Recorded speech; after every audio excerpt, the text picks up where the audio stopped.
Bonjour. Bonjour, bienvenue à la fermette Autarcie. Moi, c'est Charlie. Enchantée. Enchantée, moi c'est Gabrielle. Moi c'est Anaïs, c'est Matei. Enchanté. Enchantée. Donc la transition écologique du Canada a guidé notre recherche sur plusieurs mois. Ouais.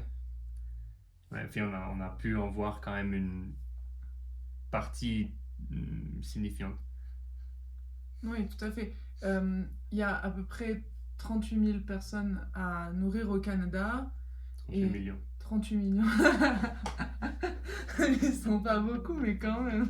Ils sont pas beaucoup, mais quand même. Donc, ce qui a plus ou moins guidé notre recherche, ce qui a guidé nos étapes sur notre voyage au Canada, c'était comment est-ce que ça se passe la transition écologique au Canada, sachant que c'est un énorme pays avec une très petite population. Il y a 38 millions quand même de personnes à nourrir dans ce pays où pendant à peu près 5 mois de l'année, on a un gel au sol. Donc comment est-ce qu'on fait? Comment est-ce que les gens s'y prennent pour se nourrir? C'est un peu ce qu'on a voulu explorer. Voilà, donc on a d'abord commencé par Montréal, Ouais. avec 4 millions de personnes, avec sa région métropolitaine. Comment les gens, les associations, tout le monde arrive à s'organiser pour nourrir tout ce monde, parce que effectivement, il y a quand même pas mal de surface dans la ville, il y a beaucoup de parcs. Il y a beaucoup d'espace à Montréal. Il y a vraiment beaucoup d'espace à Montréal. Et d'ailleurs, on peut voir qu'à travers toute la ville, il y a 95 jardins communautaires. Donc, c'est pas une ville qui est extrêmement densément bâtie. Il y a des espaces pour ce genre de choses. On a d'ailleurs visité un jardin communautaire sur le plateau Montréal qui était assez étendu. Il y a quand même au total dans la ville de Montréal 12 000 jardiniers, donc il y a quand même beaucoup de personnes qui essayent avec les jardins communautaires. Ils ont une petite passerelle, parcelle. Ils ont une petite parcelle et ils plantent leurs légumes pendant l'été principalement, parce que pendant l'hiver c'est sous la neige, donc ils ne peuvent pas cultiver, mais ils travaillent le sol et ça permet quand même d'avoir, je pense, un beau poumon vert dans la ville. Et puis ça sensibilise aussi les gens qui se promènent, ça permet de remarquer qu'au final, même en vivant en centre-ville, on peut cultiver ses propres légumes. Oui, mais si votre voisin vous amène une tomate qui vient de son propre jardin et qui vous fait goûter et que waouh, ça goûte beaucoup mieux que ce que vous avez acheté au supermarché, ça peut probablement vous motiver à vous-même aller dans un jardin communautaire, à prendre le soleil et cultiver vos propres tomates pour manger de bonnes tomates. Non, tout à fait.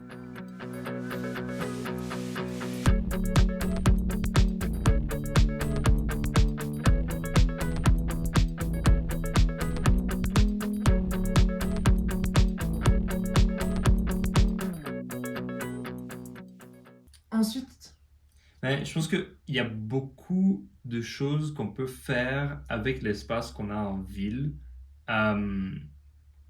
Sachant qu'en permaculture, par exemple, on a besoin de peu d'espace pour commencer, beaucoup d'espace pour le faire correctement et, disons, être autosuffisant. Bien sûr, mais pour commencer, pour pouvoir avoir quelques légumes et être un petit peu plus indépendant des supermarchés et tout ça, 50 mètres carrés pour une famille de 4 personnes, c'est déjà bien. C'est déjà ça. Après, ça complète. c'est ça compense un petit peu les supermarchés, etc. Après, c'est sûr que pour être dans l'autosuffisance totale, il faut compter jusqu'à 250 mètres carrés pour une famille de 4 personnes. Mais ça, c'est de l'autosuffisance à l'année.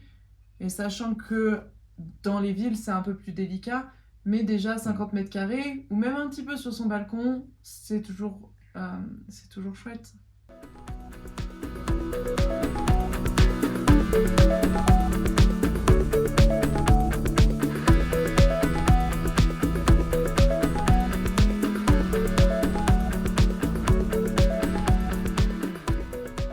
Après, il y a un autre problème qu'on remarque beaucoup dans les grandes villes, c'est le gaspillage alimentaire.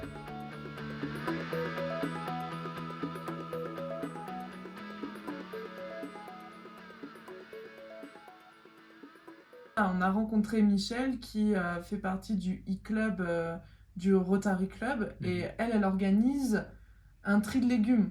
Bon, elle Ouais. n'organise pas que ça, elle participe à plein de choses, mais en alliance avec La Corbeille, il récupère plein de légumes et ensuite il les transforme ou pas, et ça leur permet de pouvoir les redistribuer à des personnes qui en ont besoin. Ils arrivent quand même, avec leur petite association, à nourrir 10 000 foyers par mois sur l'île de Montréal. C'est beaucoup. C'est énorme. Donc il y a vraiment un besoin là-dedans.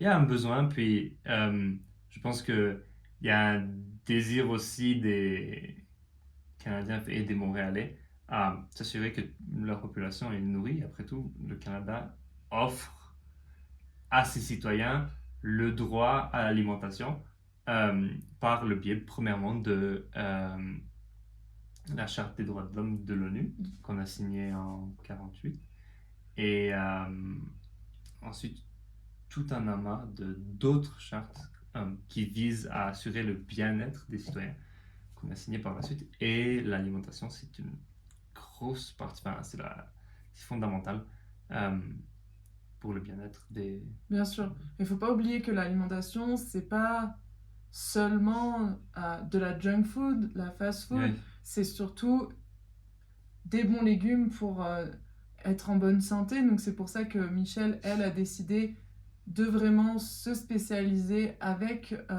son équipe de bénévoles dans les légumes. Donc, et ils reçoivent... alors, tu te souviens quand même, on a travaillé sur des kilos de chou-fleur où elle allait faire une soupe avec, et c'est génial. Mais ça... des chou-fleurs pendant une matinée entière. C'est ça. Mais ça veut quand même dire qu'il y a énormément de gaspillage.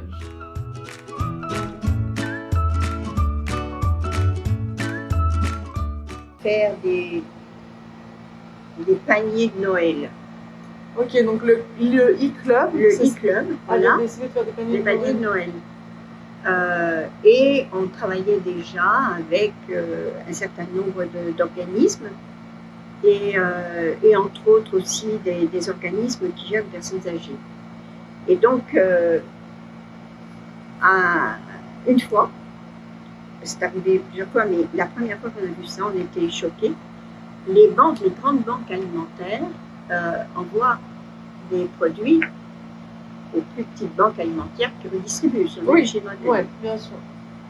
On a vu arriver un camion qui était plein de croustilles, c'est-à-dire de chips, et de boissons énergisantes. Et c'est tout ce qu'il y avait dedans. Oh là là. Donc là, nous, on a écarquillé les yeux, alors que dans nos paniers de Noël, il y avait des gâteaux que nous avions faits, des sablés, des chocolats. Et ça, c'était pour les personnes âgées que vous aviez fait ça? Oui. D'accord. Il y avait du pain, il y avait des légumes, des fruits, etc. De Noël. Ah oui, puis petite qui faisait quand même 12 kilos. Donc, oui, c'était des gros paniers. C'était des gros paniers de Noël. Et donc, en fait, quand on a vu ça, on s'est dit, mais les gens, ils ne se nourrissent pas avec des croustilles. Et les enfants qui ont faim, ils ne mangent pas que les croustilles. Bien sûr. Et alors sinon, bon, bref. C'est pour ça que vous êtes spécialisé dans les légumes et dans le producteur, le fermier, le tout possible. Exactement. Et là, on s'est dit, il y a quelque chose à faire. Et c'est comme ça qu'on a raisonné et que j'ai monté ce projet.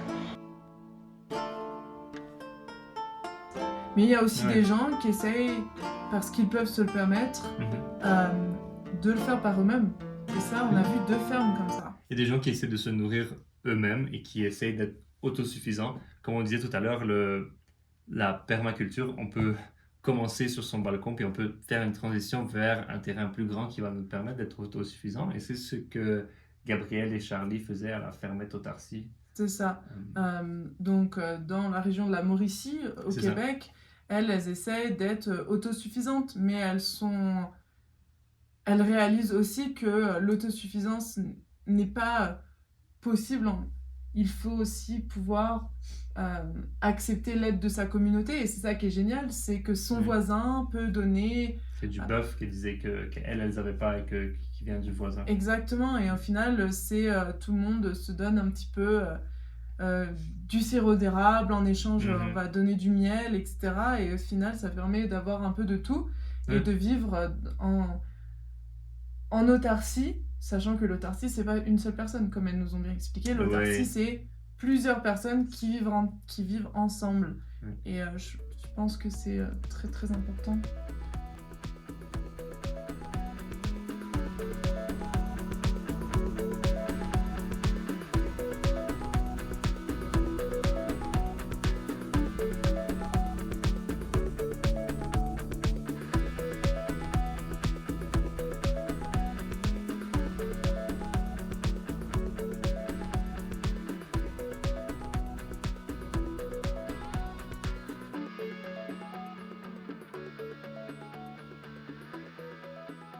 Si on s'y met pas juste un petit peu, on risque de plus pouvoir se nourrir plus tard. Non. Donc, En effet, C'est ben, au niveau des connaissances, je trouve, là, c'est comme les dernières générations qui sont capables de vivre sans argent, ils sont en train de disparaître. Puis là, nous, on a une chance qu'il y a les livres, là, mais malgré ça, c'est bien plus facile quand c'était les parents. Mais là, nous, nos parents, on a été élevés en plein centre-ville, ben, tu sais, dans le sens zéro, là, mes parents ils ont zéro connaissance de jardin, elles aussi, Ok.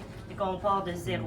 ouais. Qu'est-ce qui vous a donné envie de faire ça? Est-ce qu'il y a eu un élément déclencheur ou ben, notre rencontre. Ben oui, c'est sûr que moi, à la base, j'aimais les plantes, j'aimais jardiner, elle aussi. Là, quand on s'est mis ensemble, À petite échelle, C'est comme- c'est ça. On avait ça chacun s'est nos petits dupliqué? jardins. Ah oui, d'accord. Puis quand Ouais. on s'est rencontrés, là, on a fait comme on pourrait avoir des poules. On a commencé avec nos 4 bébés poussins. Finalement, dans la même année, on est arrivé à 30 poules. Après ça, on s'est dit, OK, on upgrade, on grossissait les jardins. c'est ça. Fait Moi, que ça- j'aimais vraiment comme quand on mangeait notre nourriture à table, à chaque souper, je suis comme, hey, ça c'est notre pain, ça c'est nos tomates. Oh, Fait mais que ça, là, c'est je voulais génial. notre sucre, fait que là, on achète les ruches, comme là, je veux notre fromage, là, notre viande. Fait que, tu sais, notre but, c'est de faire le plus possible. On va toujours acheter notre farine. Ok. Du moins, c'est pas dans nos projets des prochaines années, mais Ouais, c'est encore une autre étape. ça. Oui, Enfin, il y a c'est- certaines choses qu'on n'a pas le choix Ouais. de dépendre de la société, mais ce qu'on est capable de faire, de produire par nous-mêmes, on va le faire. Tu sais. sinon, si on est capable de trouver des gens qui le font, ça aussi, on aime Ouais. ça, Oui, notre bien sirop sûr. d'érable, on a notre voisin qui fait le sirop d'érable, avec là, on fait du truc avec ça. Sinon, le bœuf, on n'en a pas, mais on a un gars qui habite pas trop loin, qui a des bœufs élevés en liberté bio, puis qui fait tout ça lui-même. Donc Donc, c'est de chacun faire fait des équipe. échanges un petit Ouais. peu, de vivre un peu plus en communauté que. C'est exact, là, Exact. c'est ça. Parce Notre que c'est point, ça, c'est notre notre arcie, voisin. un peu. Ouais.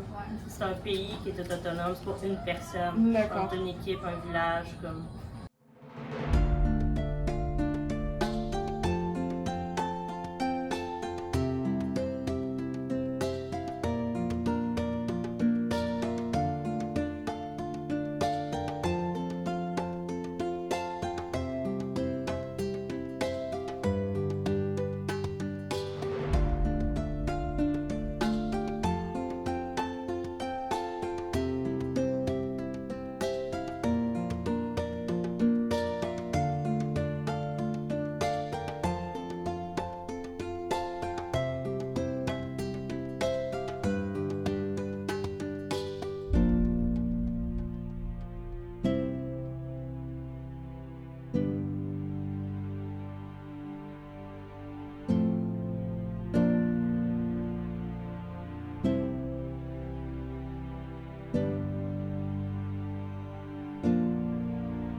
Vous avez fait un petit panier aussi. Oui, Oh, oui, on nous a wow. fait Il y a un le petit miel panier. dedans, les fleurs, non. Oh, mais a c'est pas, gentil. mais- Ouais. Puis malheureusement, il n'y a pas d'œufs non plus parce qu'on est vraiment en grosse pénurie d'œufs.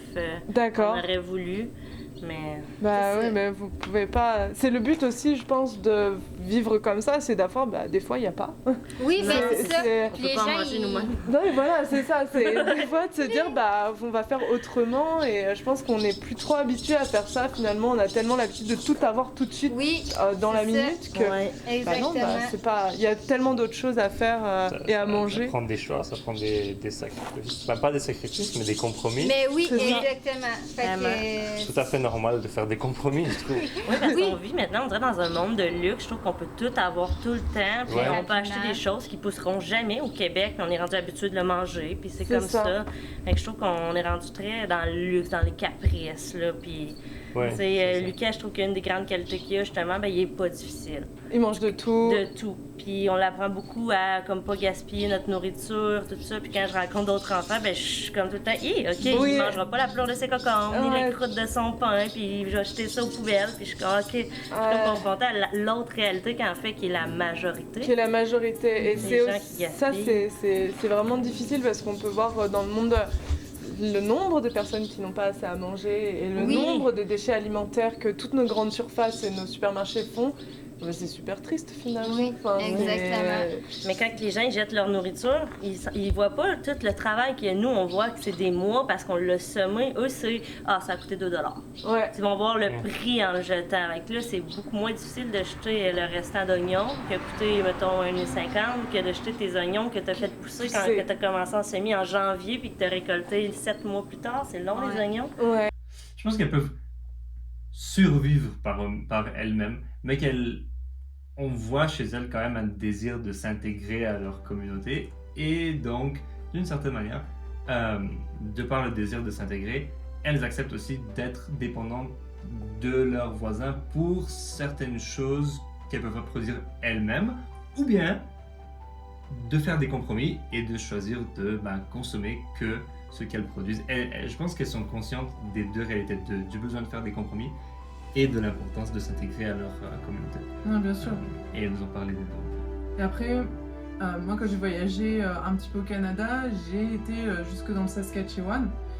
Dans le Saskatchewan, il y a énormément de terres qui sont libres Mhm. et beaucoup de personnes ont énormément de terres de propriété. Et Ouais. c'est intéressant parce que finalement, il y a très peu de personnes qui cultivent sur leurs terres. Mais j'ai rencontré une dame Mhm. qui, avec ses 3 enfants et son mari, Mhm. eux, ils essayent d'être en autosuffisance et surtout, ils ont commencé ça, pas forcément seulement pour être en autosuffisance, mais pour manger mieux. Ils en avaient marre de manger n'importe quoi et elle commençait à avoir des problèmes de santé. Et depuis Ah. ça, plus de problèmes de santé.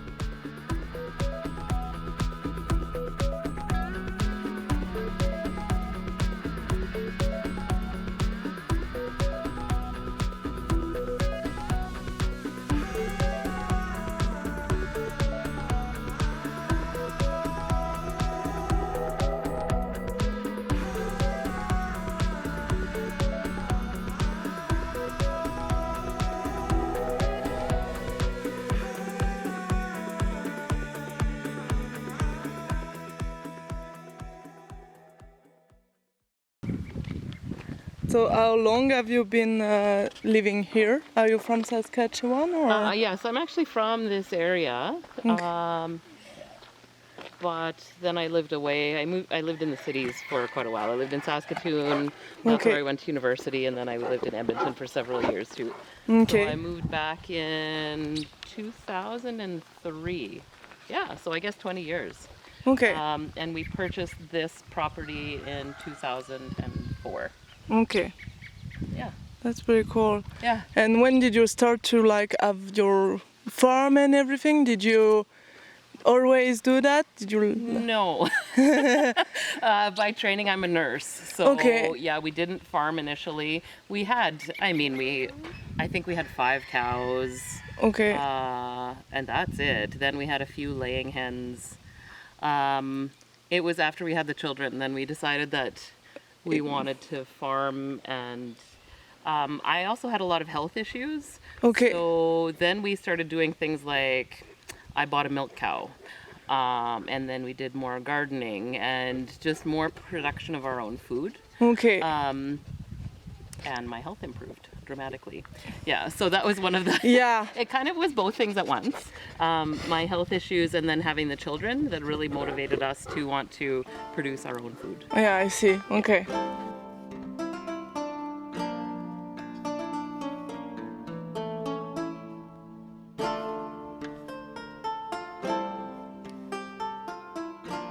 Donc elle va cultiver, on va avoir un gros jardin potager mais Ok. ils vont aussi avoir des vaches, des moutons. Ils ont même un lama. Ils ont un lama. Le lama, c'est parce qu'il est gentil. Oui, et puis ça peut faire des chaussettes aussi. Pour lui, ça doit faire froid quand C'est ça, non, il fait froid. Il faut compter à peu près moins 30 tout l'hiver. Ouais. Il faut gérer tous ces animaux, tout ça quand il fait moins 30. Mais ils s'en sortent et ils ont des vaches, ils font leur propre fromage, ils ont leur propre bœuf, leurs moutons. C'est vraiment super intéressant. Elle a même des ruches. C'est quand même génial de pouvoir se permettre son- d'avoir des ruches et Son d'avoir propre sucre. C'est ça. Ça permet d'avoir son propre sucre.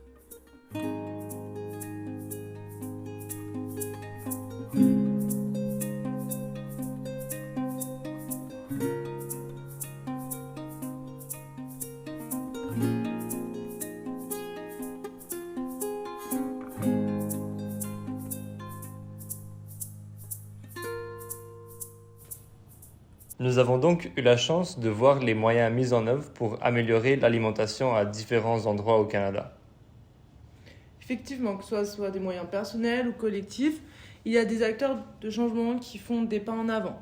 Oui, ils se dirigent vers ce qu'ils croient être idéal pour leur santé, celle de leurs proches, de leur communauté et pour celle de leur environnement. Et ils ont l'espoir que d'autres emboîtent le pas et vous encouragent en vous partageant leurs initiatives.